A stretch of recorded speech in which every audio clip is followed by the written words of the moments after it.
Rum-bum-ba, rum-bum-ba, why are you not sitting down right there? Rum-bum-ba.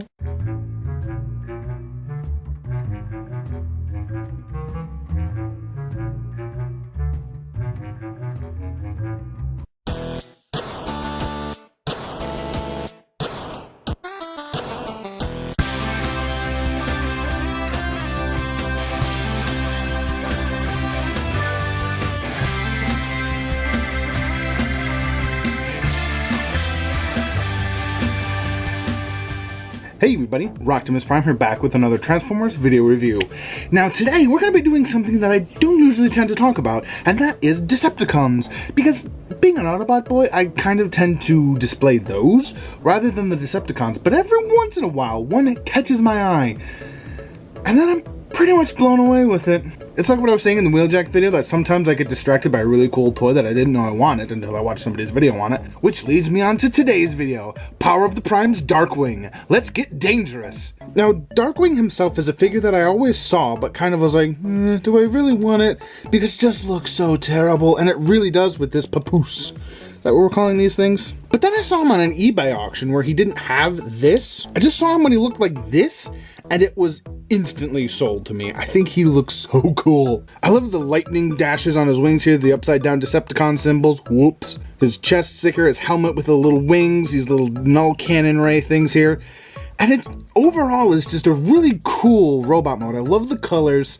It's just such a color scheme that we don't see on a lot of figures anymore. Now, being a Power of the Primes toy, he's kind of lacking on the accessories.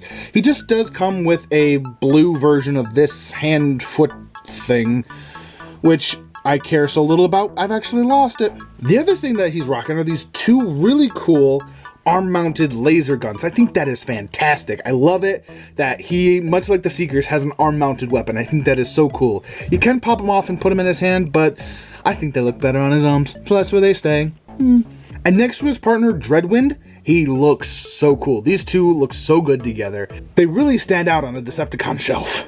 As for articulation in robot mode, his head is on a ball joint, and it even comes up and away, but that kind of detaches the whole backpack. So just tend to leave it down. The wings do pivot. The arms up here at the shoulder are on a ball joint. He also does have almost a double joint at the elbow, but it's only a single joint, but it does get a lot of movement out of its one single joint. Nothing at the wrists. There is a waist swivel, no ab crunch, but because this is a Power of the Primes toy, it's got a little thing in there. We'll get to that. The legs go forward about that far and go back about that far. They do tend to knock up against this nose cone. It is on a ball joint here at the hip, so you can get some nice fluid poses out of him. You do get a thigh swivel and a knee bend. Again, another somewhat decent knee joint, and that's pretty much it for Darkwing. Now for some size comparisons in robot. Here we have Collector's Club Ramjet. I had to think because I've had 4 takes where I've said his name is Nasal and it's not, but he really does look like a Nasal. Classics Boom Bleeb, and Siege Voyager Optimus Prime. Transformation on this guy is surprisingly easy.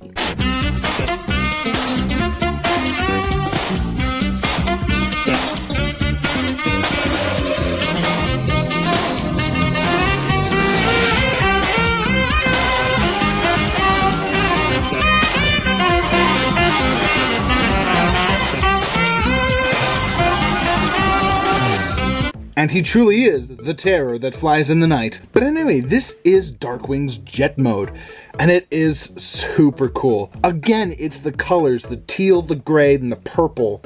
Just, oh, there's something about it that's like, yes, this is what I want. Now, a problem with a lot, and I mean a lot of Jetformers, almost all of them, though I can't speak for the Siege Boys because I don't have any of them yet, is that they usually look really good from the top and then have their entire robot mode barely concealed on their underside. And it is the same story here for poor old Darkwing. I don't know why, but for some reason I kind of like it on this figure, and I like the way that his head integrates with his cockpit.